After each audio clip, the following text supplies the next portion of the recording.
just speak from the heart. I was afraid with being a little nervous tonight I might forget some things I wanted to say, so I have got some notes and some big print, so hopefully you'll understand. She's getting older. Okay, recently I read this quote, and it was on Facebook even, but it's the friends we meet along the way that helps us appreciate the journey.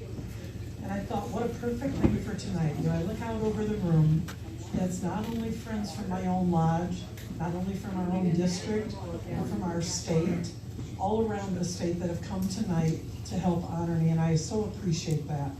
It has really made the journey to become state president well worth it. As most of you know, part of the journey that I've taken to become state president, but few of you know all the parts of the journey. My journey probably started back when my dad joined the Coldwater Elks back in the mid-60s, early to mid-60s. So I was 10 or 11 years old, and it put me before a lot of people, and I saw the friends that Mom and Dad made through the Elks. The Elks weren't nearly as family-oriented as we are now, and they didn't participate in the community as much as what we try to do now. But I still saw those strong friendships that Mom and Dad built over the years. Dad became exalted ruler in 1969, and then again in 1971 here. He remained active in the Elks as a life member, and he was able to install me as lodge secretary several times before his death in 2005. As many of you know, Ed has had a great impact on my life as an Elk. I met Ed in June of 1977, and he had just become a member of the Coldwater Elks and had just become inner guard 2 months earlier. So that put me, the two of us together became very active in the lodge and in the district and in the state. We began going to the district meetings, and back then it was the old South Central District. That was very close. We had hard and fast friendships that we formed with all the people in the South Central District. Whenever we would travel in the car, we would practice his parts for ritual. He was inner guard, so he is the last member of Coldwater Lodge that has gone through every office in order, from inner guard up to exalted ruler. So I would often help him practice memorizing it, and so as he was memorizing it, I was hearing it all these times too. So from the time before I was even a member, I could do the 11 o'clock toast because we had practiced it together. And Gail and Warren White and Ed and I would often do the 11 o'clock toast together, the four of us, every night at 11 o'clock if we were still here. So between my dad and Ed, I was fortunate to be exposed to the Elks before women were first allowed to join the Elks in 1995.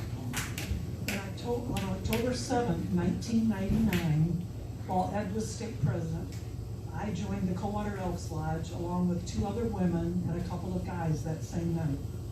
We were the first women to join for Coldwater. 3 months later, in January of 2000, I took over as lodge secretary from Dan Sato, who was the secretary at the time, and he trained me to be secretary, an office I still hold today. I did take 2 years off from being lodge secretary and became the first female exalted ruler of Coldwater in 2006, which was our lodge's 100th anniversary.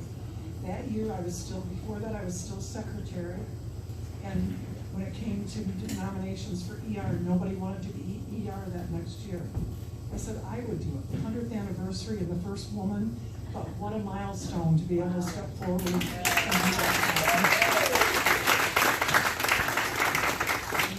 I again served as ER the following year in 2007, 2008. So my journey with the Elks continued as I was secretary of the old South Central District for many years, and then really began in earnest in May of 2013 when I was installed as the first female state trustee of the Michigan Elks. I was on there with Chuck Oaten. He and I were on there together. I served on the board of trustees for 6 years, with the final year being chairman of the board of trustees. In 2019, I was sworn in as the district deputy grand exalted ruler for the Southeast District of Michigan Elks. And in the spring of 2021, I was installed as second vice president. In May of 2022, as first vice president. And this past May, installed as state president. an honor that I have many people to thank for. My dad and mom were always very trusting. They both gone. Mom died in 2010, mom and their dad in 2005. But they always instilled in us three girls that drive to whatever you do the best you can. And back in their time, Dad never imagined that any one of his three daughters would ever be an Elk, let alone hold the office of state president of the Elks. So I'm sure he's looking down and thinking, way to go, girl, very proud of you.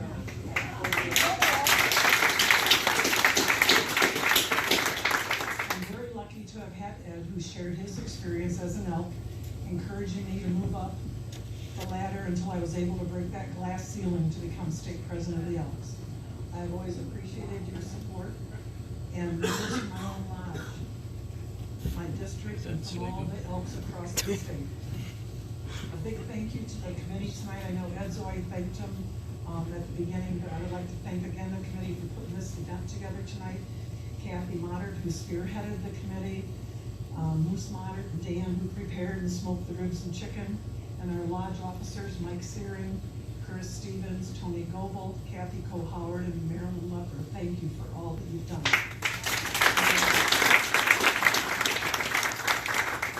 Thank you seems so little to say for all that they have done for the planning, preparing food, and the decorating.